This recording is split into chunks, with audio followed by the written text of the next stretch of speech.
So good morning guys, this is Nick and welcome back to my channel be with Nick. स्वागत करतो तुमच्या सर्वांचा या चॅनलवर पुन्हा एकदा आणि या नवीन व्लॉगसह. सो गाईज, आजचा आपला जो मॅटर आहे, जो टॉपिक आहे तो आहे IND नंबर प्लेट. तर मी का माझ्या मनात आलं हे करायला आणि मी का आज हे IND नंबर प्लेट लावायला चाललो आहे. ड्यू कॉल आहे भाई. सो माझ्या मनात हे का आलं त्यासाठी मी हा व्लॉग बनवला आहे. तर झालं काय, मी मागच्या 1-2 वर्षापासून ट्राय करत होतो हे करण्यासाठी. ॲक्च्युली मध्यंतर काय होत होतं की गव्हर्नमेंटचे नवीन नवीन रूल्स येत होते, पण ते टिकत नव्हते. जसं की पुढे मागे हेल्मेटचं प्रकरण झालं, एका महिन्यातच त्यांनी ते काढलं आणि एका महिन्यात मग लोकांनी खर्च वगैरे करून पार हेल्मेट वगैरे घेऊन आता ते हेल्मेट लोकांचे घरी पडलेत, ज्याची काय व्हॅल्यू नाही आणि ते सडत पडलेत.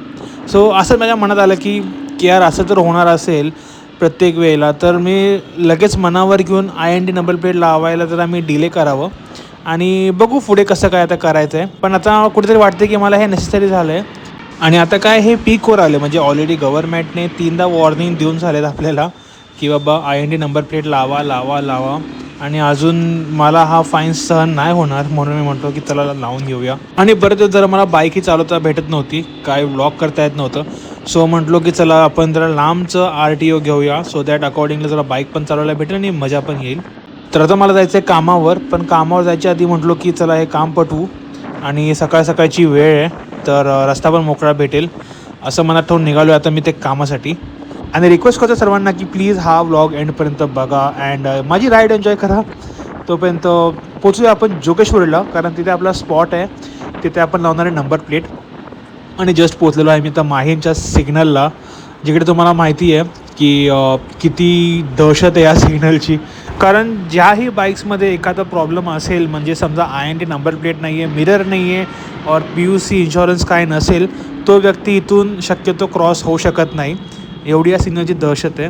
आणि मीही सांगेन की यार चला यार, थोडा खर्च करून जर सगळे डॉक्युमेंट रेडी होत आहेत तर का नाही आपण पण त्यांना जरा सहकार्य करावं.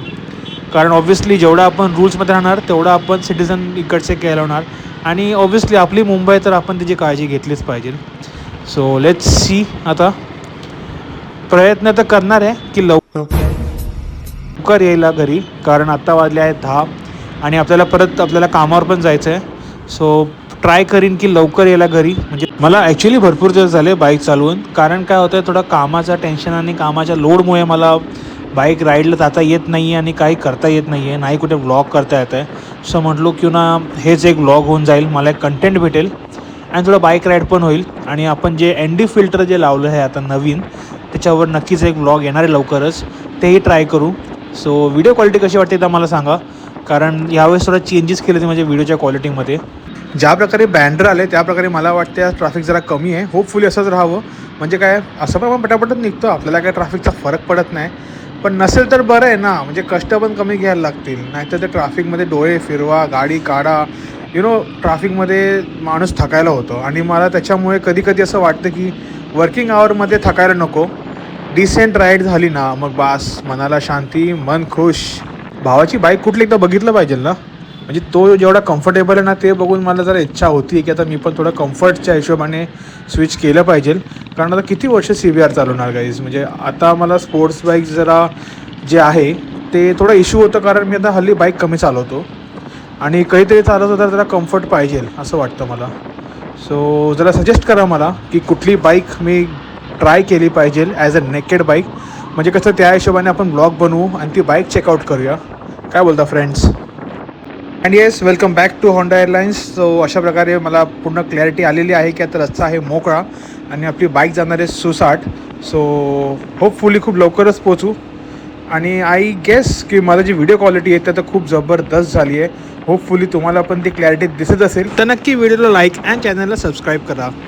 अँड गाईज, कसं आहे ना, आपली खासियत आहे या बाईकची CBR 250ची आपल्या, की बाबा मी कधीही बाईक चालवू ना, मला कम्फर्टेबल आणि जो कॉन्फिडन्स येतो गाईज, तुम्हाला काय सांगू मी. म्हणजे मी एनी टाईम ह्या बाईकवर मी लास्ट लेन आणि सेकंड लास्ट लेनला मी गाडी चालवू शकतो बिना काही टेन्शनचं.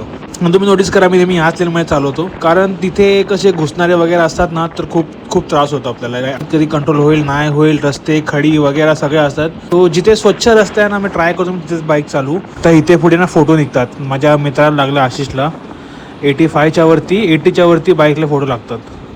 बाकी आय जस्ट होप काम पटकन होऊन जाईल यार, कारण दिवस वाया जायला नको एका कामामध्ये. ओ भारी. डॉमिनर अशी बाईक आहे ना गाईज, जी मी कधी पण बघून अशी जी पकडून चालते रस्त्याला, वाव वाटते वाव.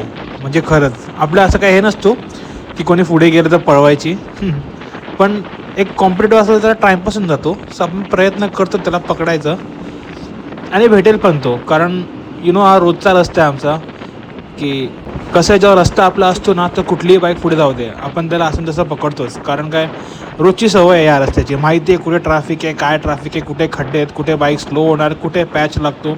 2 मिनटात भेटणार मला तो. अच्छा बघा, हे राहिला तो डॉमिनरवाला, हे केलं आपण बाय.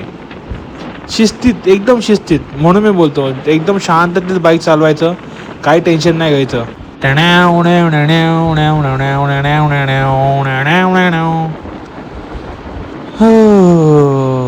तसं ऊन पण कडक झालं आहे आता गाईज. थोडी थोडी गरमी अशी मजबूत लागायला लागली आहे.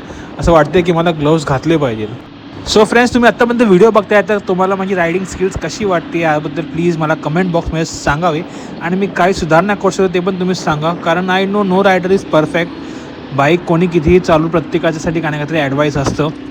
जबकि मी माझ्या हिशोबाने मला वाटतं मी सेफ अँड कूल चालवतो, जेवढं होईल तेवढं आरामात. कधी घाई नाही करायचं, कधी काय नाही. बिकॉज आय नो मी तेवढीच पळतो जेवढी मला कंट्रोल होते. असं आहे, म्हणून आपल्याला निघताना काही टेन्शन नाही, कुठून पण कसं पण निघू शकतो. यायच्या गावात काय नाही काका, काय नाही काका घाबरले माझ्यासाठी. ज्या प्रकारे ब्रेक लागले सगळ्यांचे, ॲक्च्युली माझं काय चुकलं नाही, सगळ्यांनी एकदम ब्रेक दाबले आणि मला कंट्रोल होते बाईक, म्हणून मी तेवढं जवळ जाऊ शकतो. असं मला काय एवढं टेन्शन नसतं. पण त्यांचं पण बरोबर आहे की कशाला एवढ्या कमी जागेतून मी जायचं. त्यांनी एवढे अपघात बघितले असतील त्यांच्या आयुष्यात. ऑब्व्हियसली बस ड्रायव्हर आहे ते, माझ्याहून जास्त या रस्त्यावर गाडी चालवतात. सो आपण त्यांचं ऐकलं पाहिजे कुठेतरी. अरे हो, त्याला जागा द्या, जागा.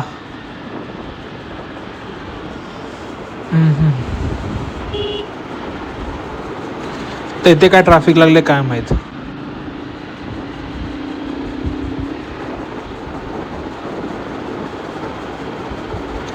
तसं मुव्हिंग ट्रॅफिक आहे ते काही टेन्शन नाही आहे, फक्त एका जागेवर सगळे थांबले नाही पाहिजे. अरे टच बच गया साला. अरे बाप रे भाई, डेंजर. तुझं नशीब आहे भाऊ, तुझं नशीब आहे खरंच. आज मला आता अजून एक कंटेंट भेटलंच असतं. टच झालीच होती त्याची ट्रक, वाचलाय, थोडक्यात वाचलाय. सो गाइस, फायनली आपण पोहोचलेलो आहोत अंधेरीच्या एंडला. इथून आपण मारणार आहोत राईट आणि मॅपमध्ये बघून थोड्याच वेळात आपण पोचू आपल्या स्टॉपवर. ओ भैया चलो ना भैया, इथे तुम्ही इतना स्लो चालवता तो आमका लेट होता है. इथे काय फोटो काढायला थांबलाय काय यार, क्या आदमी आहे तुम. मला वाटतं परत एकदा मॅप चेक केला पाहिजे मी. गाईज 2 मिनटात मॅप चेक करून आपण कंटिन्यू करू. ओके, तर आता मला फायनली कळालं आहे जायचं आहे कुठं आहे. होपफुली मी आता विदाउट मॅप बघता पोचेन आपल्या स्टॉपवर. मेरा नाम है छपरी ब्रो. छपरी. सो गाईज, आपल्या व्लॉगमध्ये आलेला आहे एक छपरी भाई. त्याला बघून मी पण माझ्या मोड ऑन केलेला आहे. आय होप मी जास्त त्याच्या पाठी लागू नये, but just for entertainment purpose. ओ भाई छपरी भाई, हे अशा लोकांमुळे काय बोलू आता मी, माझे व्लॉग्स पण ह्या लोकांमुळे चालतात. सॉरी फ्रेंड्स, पण एवढ्या गल्ली आहे ना की मी कन्फ्यूज झालो की नक्की जायचं कुठे आहे. अबे जल्दी बोल, कल सुबह पनवेल निकलना है. एक लास्ट टाइम चेक करतो, दिसते लोकेशनमध्ये, पटकन पोहोचीन असं वाटतंय. So finally we are on our destination. I think की हीच ही जागा आहे, कारण ज्या प्रकारे त्या गाड्या लागल्या आहेत माझ्यासारखे अजून काही लोक दिसत आहेत मला ज्यांना नंबर प्लेट लावायची आहे. Let's clear it out. दादा हा ॲड्रेस कुठला आहे? ये address Om Sairam consultancy shop number 2. वही आहे क्या? नंबर प्लेट केले आहे आता. सो माझ्यासारखे 2 लोक ऑलरेडी लाईनीत उभे आहेत ज्यांची 10ची अपॉइंटमेंट आहे. आणि दुकान एकदम सिम्पल आहे. आता बघूया आपण कसे आपण नंबर प्लेट फिट करतो आणि त्याची प्रोसेस काय. सो गाईज, ॲज पर माय कॅल्क्युलेशन ह्याचं काम एकदम पटापट होतं आहे. हा पटापट नंबर प्लेट चेंज करतो आहे. हे बघायचं दुकान आणि हा खाली नंबर प्लेट तोडतो आहे आणि त्याचं एक प्रूफ काढून ठेवतो आहे की त्याने ह्याचा डिमॉलिश केलं आहे आणि मग नवीन नंबर प्लेट त्यांना देत आहेत. आता नेक्स्ट आपला नंबर आठ जरा आराम. आता इथे चेअर पडली आहे भेंडी. मी ट्राय केलं नाही गेलं. भाऊ नक्की पुढे जाऊन बायकर होणार आहे. आप भी ठीक करके देता हूँ. इतक्यावर हा नट उघडते बिचारा आणि याने एकदम शॉर्टकट घेतला. तुटेला ते इथे क्रॅक पडली, इथे क्रॅक पडली, इथे क्रॅक पडली. बघ मी बोलतो आधी ठेवून बघितलं असतं आपण तर लागतंय का बरोबर. हे पकडून